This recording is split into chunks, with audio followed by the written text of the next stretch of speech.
Bismillahirrahmanirrahim. Assalamualaikum warahmatullahi wabarakatuh. Mohon izin memperkenalkan diri, saya Yunita Iriani dari SMK Negeri 1 Takalar.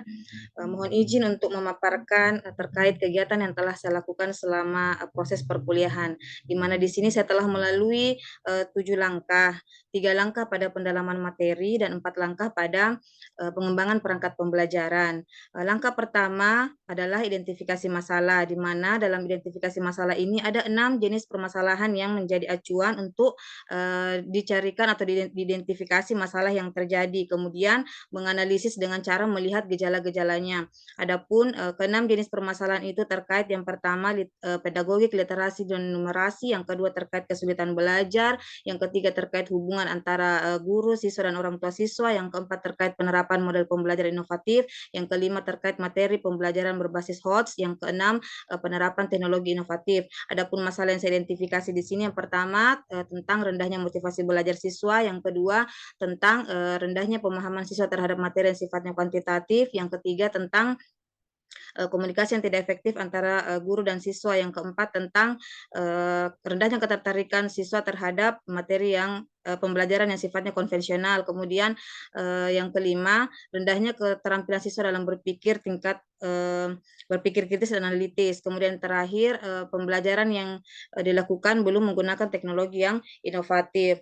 Kemudian pada langkah kedua yaitu eksplorasi penyebab masalah, di mana keenam jenis masalah yang telah diidentifikasi ini kemudian dieksplorasi dengan cara mengkaji dari literatur buku, jurnal dan wawancara, sehingga tergambar apa yang menjadi faktor-faktor penyebab dari keenam jenis permasalahan yang telah diidentifikasi. Setelah itu dianalisis apa yang menjadi faktor-faktor penyebabnya melalui hasil eksplorasi kajian buku, jurnal dan wawancara. Kemudian pada langkah selanjutnya yang ketiga yaitu penentuan penyebab masalah, di mana di sini keenam jenis masalah yang telah diidentifikasi di sini dieksplorasi apa yang menjadi penyebab masalahnya dengan melalui kajian literatur, buku, jurnal dan wawancara. Kemudian dianalisis faktor dari penyebab dari hasil analisis eksplorasi penyebab masalah melalui kajian buku, literatur dan wawancara dengan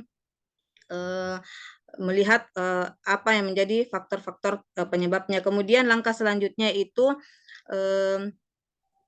penentuan solusi, di mana di sini keenam jenis masalah yang telah diidentifikasi di sini dieksplorasi penentuan akar penyebab masalah, di mana keenam jenis identifikasi masalah di sini dieksplorasi kembali melalui kajian literatur, buku, dengan melihat apa yang menjadi akar penyebab masalahnya, dengan merincikan faktor-faktor penyebabnya dengan cara mengaitkan faktor-faktor penyebab yang satu dengan yang lainnya. Ketika memperoleh satu faktor penyebab yang terkait dengan banyak hal, maka itulah yang dijadikan sebagai akar penyebab masalahnya.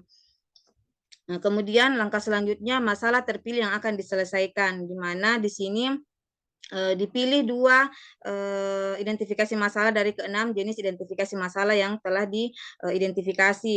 Di sini yang saya pilih terkait dengan rendahnya motivasi belajar siswa, dengan akar penyebab masalahnya itu penerapan model pembelajaran yang belum inovatif. Kemudian yang kedua yang saya pilih adalah rendahnya keterampilan berpikir kritis dan analitis oleh peserta didik, di mana akar penyebab masalahnya adalah model pembelajaran yang belum berbasis HOTS. Kemudian langkah selanjutnya adalah eksplorasi penentuan alternatif solusi, di mana di sini kedua jenis identifikasi masalah yang saya pilih untuk diselesaikan kemudian dieksplorasi alternatif solusinya melalui kajian literatur buku, jurnal dan wawancara. Setelah itu dianalisis dengan cara melihat mengapa menerapkan model tersebut, apa kelebihan dan kekurangannya. Setelah itu langkah selanjutnya adalah penentuan solusi. Dari hasil eksplorasi alternatif solusi dan analisisnya itu ditentukan solusi yang tepat untuk terkait masalah yang saya pilih yang 2 tadi, dengan melihat mengapa menggunakan model tersebut, apa kelebihan dan kekurangannya, kemudian jika diterapkan bagaimana, jika tidak diterapkan bagaimana. Kemudian langkah keenam yaitu pembuatan rencana aksi. di mana ada 2 rencana aksi yang telah saya buat. Mohon izin share screen.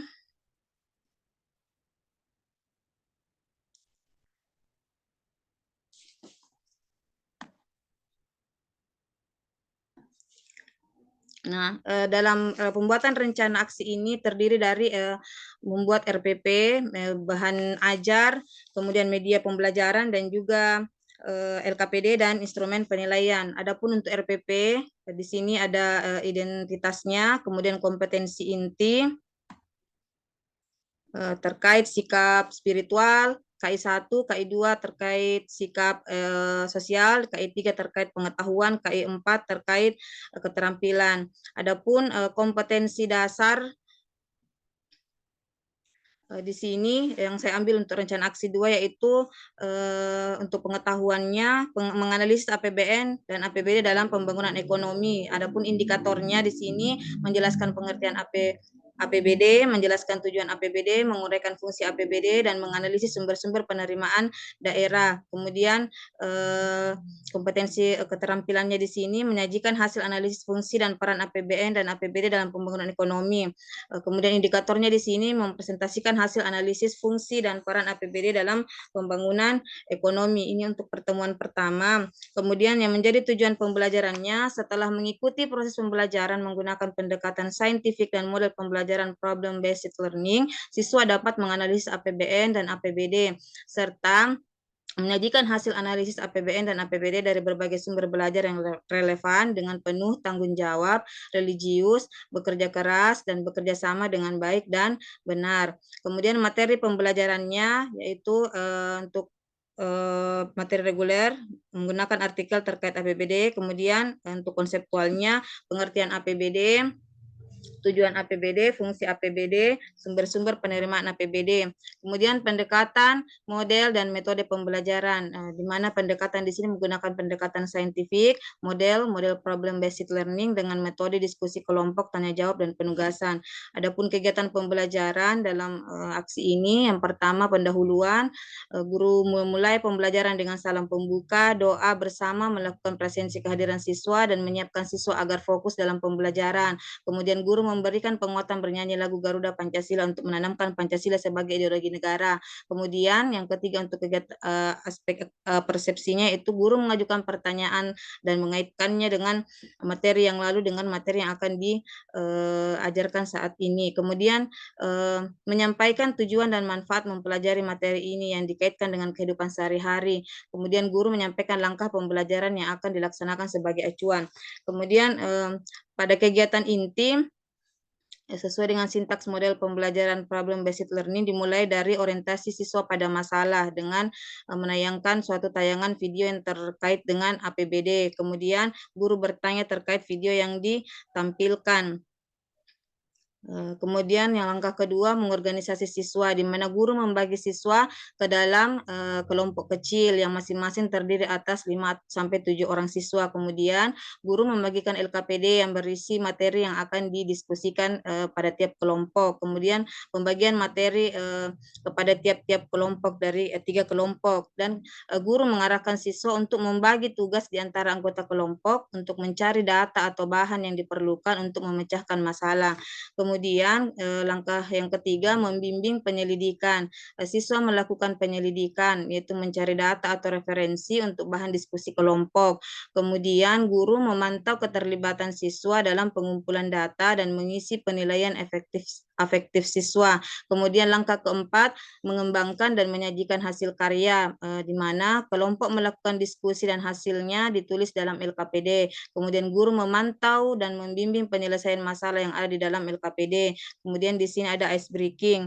Terus dilanjutkan dengan perwakilan kelompok melakukan presentasi hasil LKPD, sedangkan kelompok lain memberikan tanggapan.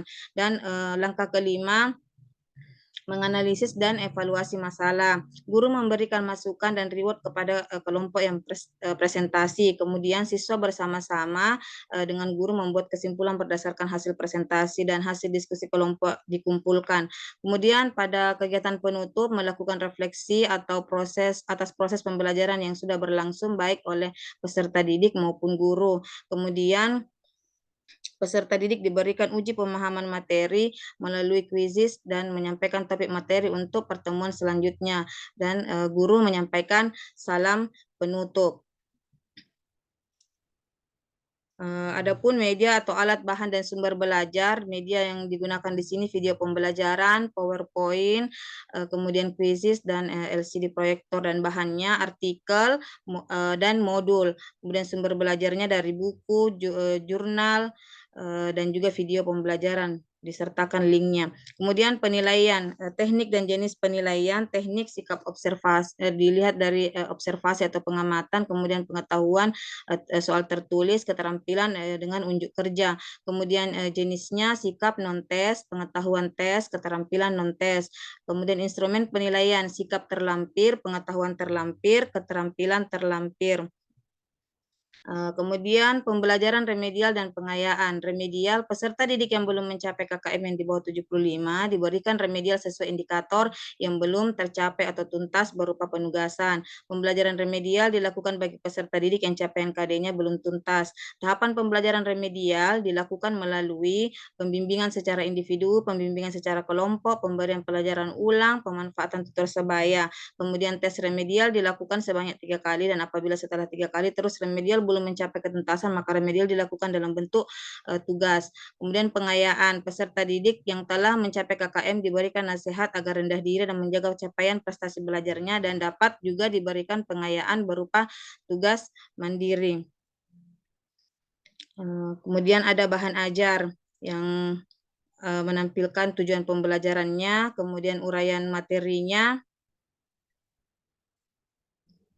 dari pengertian APBD, tujuannya, fungsinya, dan sampai ke sumber-sumber penerimaan APBD. Kemudian memberikan latihan soal dan kunci jawaban serta rubrik penilaiannya. Dan media pembelajaran, di sini jenis media yang dikembangkan PowerPoint, LKPD, video, dan quizzes. Adapun langkah-langkah pembuatannya, menyiapkan bahan ajar, menyiapkan alat atau laptop untuk membuat PowerPoint, dan kemudian video pembelajaran di-download dari YouTube, linknya kemudian ditayangkan, dan quizzes yaitu guru membuat soal dan memindahkan soal tersebut pada aplikasi quizzes. Kemudian LKPD-nya di sini terdiri dari LKPD untuk diskusi dan LKPD untuk secara individu, di mana di LKPD diskusi ini disajikan suatu artikel yang akan dikaji atau akan dianalisis oleh peserta didik dengan daftar pertanyaan yang telah disajikan di LKPD.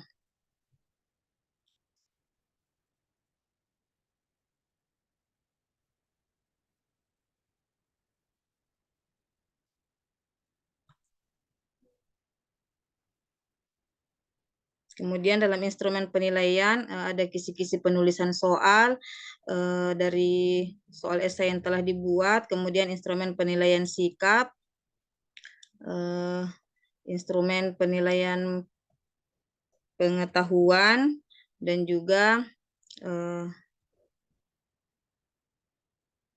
instrumen penilaian keterampilan, beserta lembar pengamatan dalam diskusi. Baik, mungkin itu dari saya, Pak. Terima kasih.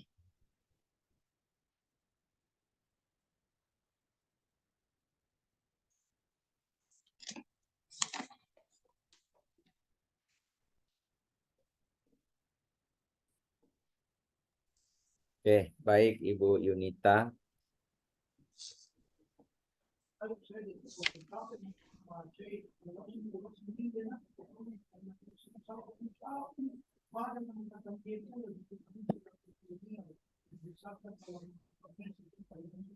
Oke.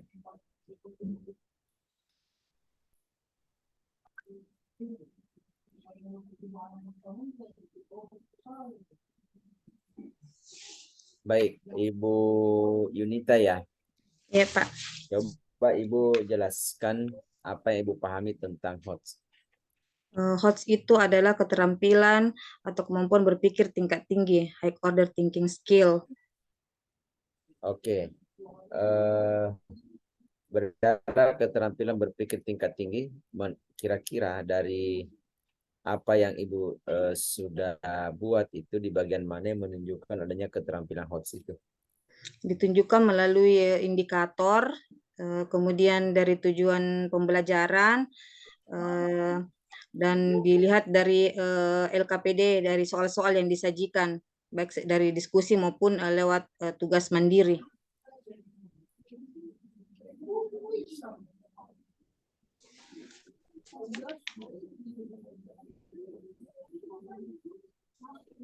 Oke, baik. Selanjutnya,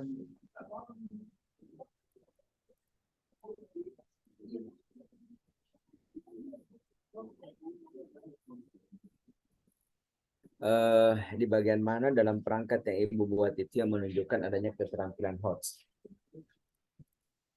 Pada saat mempresentasikan hasil diskusi dengan menjawab soal-soal dari artikel yang disajikan, dari hasil analisis artikel yang disajikan.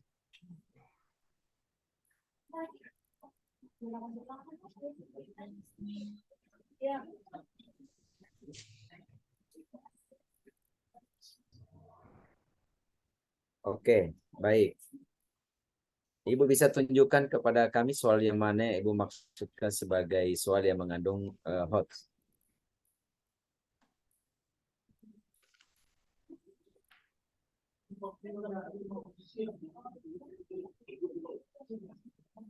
Misalnya di LKPD untuk diskusi, Pak, di sini disajikan artikel yang kemudian dari artikel tersebut diberikan pertanyaan, rumuskanlah pokok masalah yang diulas pada artikel. Kemudian ada berdasarkan bacaan artikel, uraikan fungsi APBD. Kemudian berdasarkan bacaan pada artikel, analisislah sumber penerimaan daerah melalui jangan lupa sektor pariwisata sebagai sumber PAD. Dan juga pada tugas mandiri. Pada kisi-kisi soal.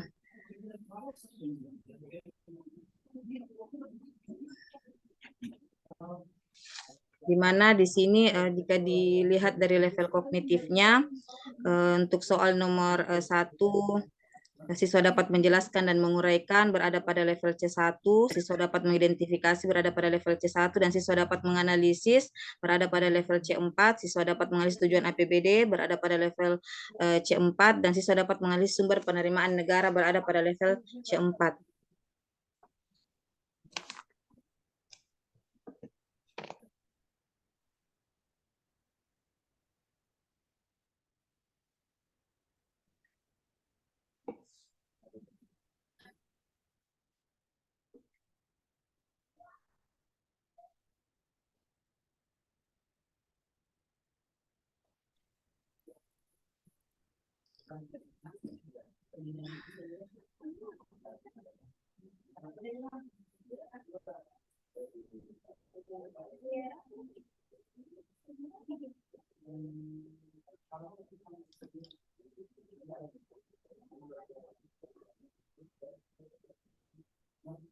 Oke. Selanjutnya, kenapa ya atau mengapa HOTS itu penting dalam diintegrasikan dalam pembelajaran ini? Karena di sini terkait masalah yang saya identifikasi, yaitu masalah pertama rendahnya motivasi belajar siswa, kemudian masalah kedua tentang rendahnya keterampilan berpikir kritis dan analitis. Karena dengan menerapkan keterampilan berpikir kritis dan analitis ini, siswa bisa menjadi aktif, kemudian menemukan permasalahannya sendiri dan menentukan solusi tepat yang terkait masalah yang disajikan.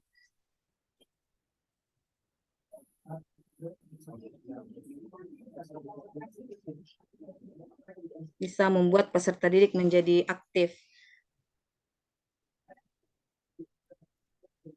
Oke, baik. Selanjutnya, apa yang Ibu pahami tentang literasi dan numerasi?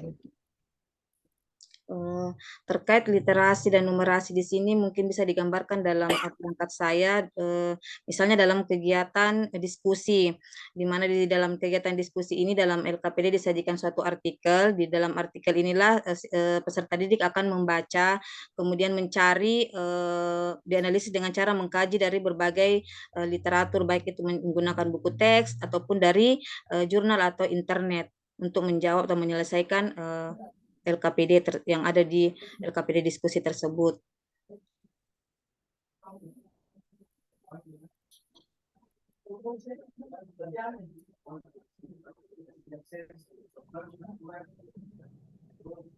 Cek, Bu Inta sudah. Ya, ya Bu. Oke. Kemudian apa yang dipahami tentang TPACK? TPACK, Technological Pedagogical Content Knowledge, di sini mungkin digambarkan di RPP saya itu penerapan, jika dilihat dari teknologinya, yaitu penerapan media pembelajaran yang digunakan seperti video pembelajaran, PowerPoint, dan untuk mengerjakan soal-soal dengan menggunakan media quizzes. Lobet HP ku saya cepat.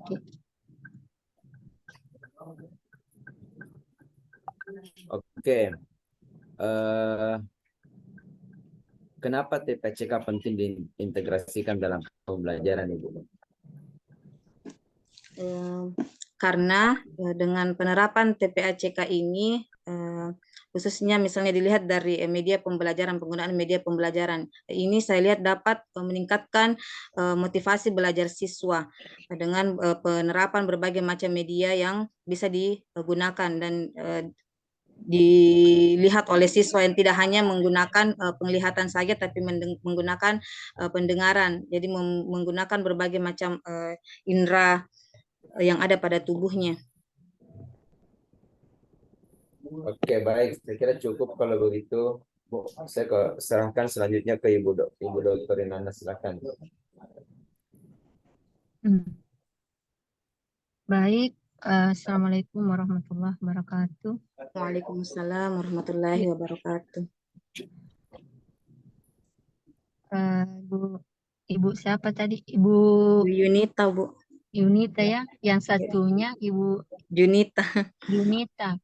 Oh iya iya, Yunita. Oke. Tadi ini agak lobet sudah tercas ini saya punya HP. Baik. Pertama yang saya ingin tanyakan ke Ibu Yunita, kita kan sudah melalui tahapan-tahapan dalam kegiatan PPG ini ya, mulai dari pendalaman materi sampai pada pembuatan rencana evaluasi. Nah, mungkin bisa disampaikan permasalahan mendasar apa yang sering ditemui dalam proses pembelajarannya, Ibu Yunita. Silakan, Bu. Baik, Bu. Di sini mungkin bisa dilihat dari pada tahap pertama, yaitu identifikasi masalah. Di sini ada 6 jenis permasalahan yang dijadikan acuan.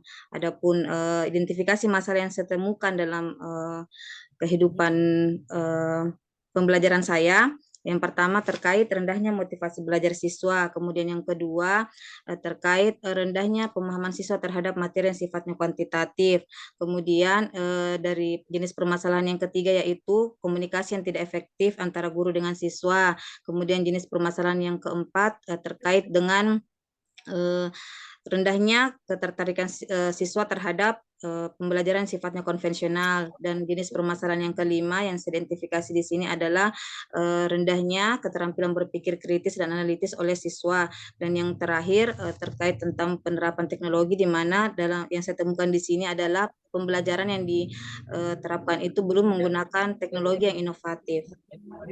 Baik. Bagaimana cara Ibu Yunita mengeksplorasi masalah yang telah teridentifikasi itu? Baik, Bu. Dieksplorasi dengan cara mengkaji literatur baik dari buku, jurnal maupun dari hasil wawancara, sehingga tergambar bahwa apa yang menjadi faktor-faktor penyebab dari keenam masalah yang telah diidentifikasi tersebut. Baik. Menurut Ibu Yunita, apa yang menjadi akar atau penyebab masalah tersebut? Ya, untuk masalah dari keenam jenis permasalahan yang telah diidentifikasi, dipilih dua yang akan dicarikan solusinya.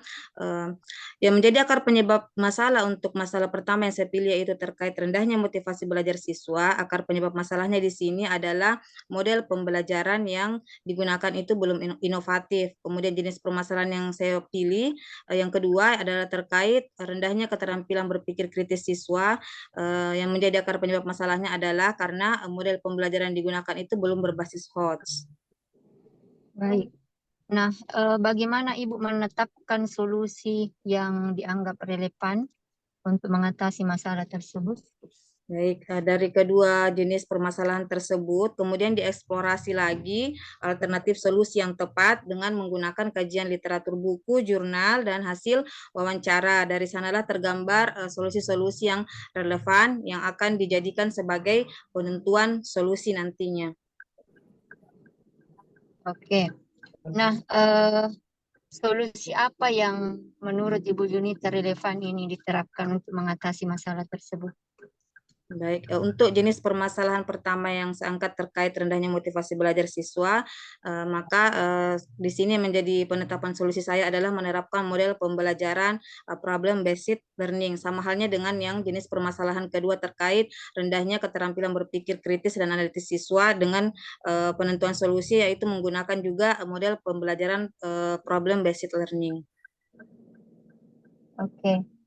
Nah, apakah Ibu Yunita yakin bahwa model PBL ini mampu mengatasi masalah yang telah teridentifikasi? Berdasarkan hasil analisis dari hasil eksplorasi yang telah dilakukan dari kajian literatur buku, wawancara, di sini dianalisis bahwasanya jika mengapa menerapkan model tersebut, apa yang menjadi kelebihan dan kekurangannya, terus jika diterapkan akan bagaimana, dan jika tidak diterapkan akan bagaimana. Jadi digambarkan juga melalui hasil jurnal yang telah melakukan penelitian bahwasanya dengan menerapkan model problem based learning ini dapat misalnya meningkatkan motivasi belajar siswa dan juga meningkatkan keterampilan berpikir kritis siswa. Nah, ini kan tadi Ibu Yunita menganggap bahwa model ini relevan untuk mengatasi masalah tersebut. Kira-kira apa yang menjadi penciri dari model ini ketimbang dengan model-model pembelajaran yang lainnya? Dengan melihat sintaks yang ada pada model pembelajaran ini, yang pertama yang menggambarkan atau yang akan membuat siswa menjadi aktif, karena di dalam model pembelajaran problem based learning ini yang berbasis masalah, di mana menggunakan kemampuan berpikir siswa dengan mengaitkan dengan kehidupan nyata sehingga pembelajarannya itu akan lebih bermakna, di mana sintaksnya itu dimulai dari orientasi pada masalah, kemudian yang mengorganisasikan peserta didik dalam kelompok, kemudian adanya penyelidikan yang dilakukan oleh peserta didik melalui diskusi, setelah itu adanya penyajian hasil diskusi melalui presentasi, dan yang terakhir melakukan analisis dan evaluasi dari proses pemecahan masalah. Baik, jika dikaitkan penerapan model ini dengan materi ekonomi, kira-kira seperti apa itu, Bu? Jika dikaitkan dengan materi pembelajaran ekonomi, dapat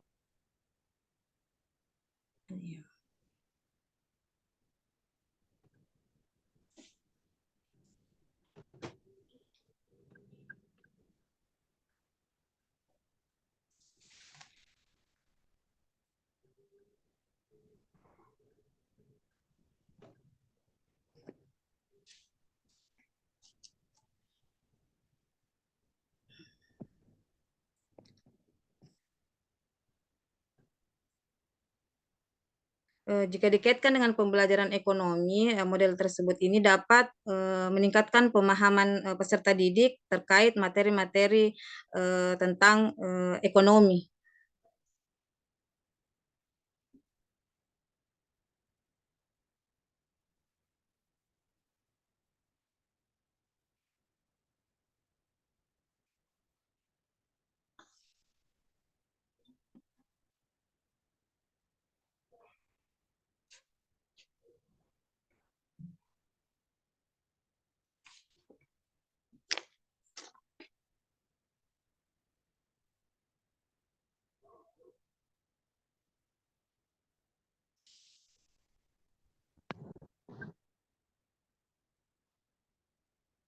Ya, lanjut. Tadi sudah dikemukakan ya kaitannya bila diimplementasikan dalam pembelajaran ekonomi. Nah, selanjutnya yang saya ingin tanyakan lagi terkait dengan penerapan ini, model PBL ini. Nah, di sintaks mana yang menunjukkan penggunaan model PBL ini dikaitkan dengan pendekatan hotsnya? Pada sintaks yang ketiga, yaitu ada proses penyelidikan terhadap masalah yang disajikan di sini terkait dengan literatur, dengan mencari berbagai macam literatur penunjang untuk menjawab soal-soal yang di dalamnya terkait dengan menganalisis hasil dari kajian artikel yang diberikan. Baik. Nah, selanjutnya pertanyaan terakhir ya dari saya. Menurut Ibu Yunita, bagaimana cara kita mengukur atau menilai ketercapaian dari implementasi model PBL itu? Melalui instrumen penilaian yang telah dibuat. Seperti apa itu, Bu? Contohnya? Untuk sikap dinilai melalui proses pengamatan, pengetahuan dinilai dari proses pemberian soal-soal tes, kemudian dari segi keterampilannya juga melalui proses pengamatan dengan berbagai rubrik. Ya. Apakah Ibu juga menggunakan penilaian otentik dalam perangkat pembelajaran Ibu? Menggunakan, Bu, yang dilihat dari 3 aspek, yaitu aspek sikap, pengetahuan, dan keterampilannya. Oke, baik, saya kira cukup ya dari saya, Ibu Yunita. Selanjutnya saya serahkan kepada Bapak Dr. Rahmatullah SPDP. Saya akhiri dengan ucapan alhamdulillahirrahmanirrahim. Assalamualaikum warahmatullahi wabarakatuh. Waalaikumsalam warahmatullahi wabarakatuh. Baik Ibu Yunita, saya kira cukup ya untuk sesi Ibu hari ini. Mudah-mudahan hasilnya memuaskan dari kegiatan umum ini. Saya kira terima kasih Bu. Ibu bisa kembali ke room utama, kemudian memanggil peserta yang lain. Silakan. Baik Pak, terima kasih Pak.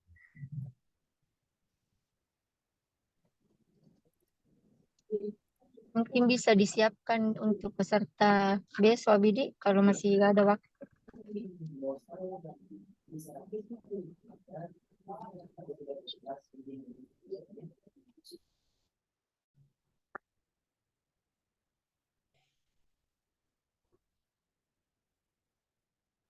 Tabe Bu Tiffany. Iya, nyala lagi recording tak? Oh iya, Matikan. iya. Ada kita tadi adanya. Sudah Miki? Pilihannya. Iya sudah, bisa dilanjut. Enggak, record di atas. Ada itu stop. Stop Ki dulu. Oh iya, iya.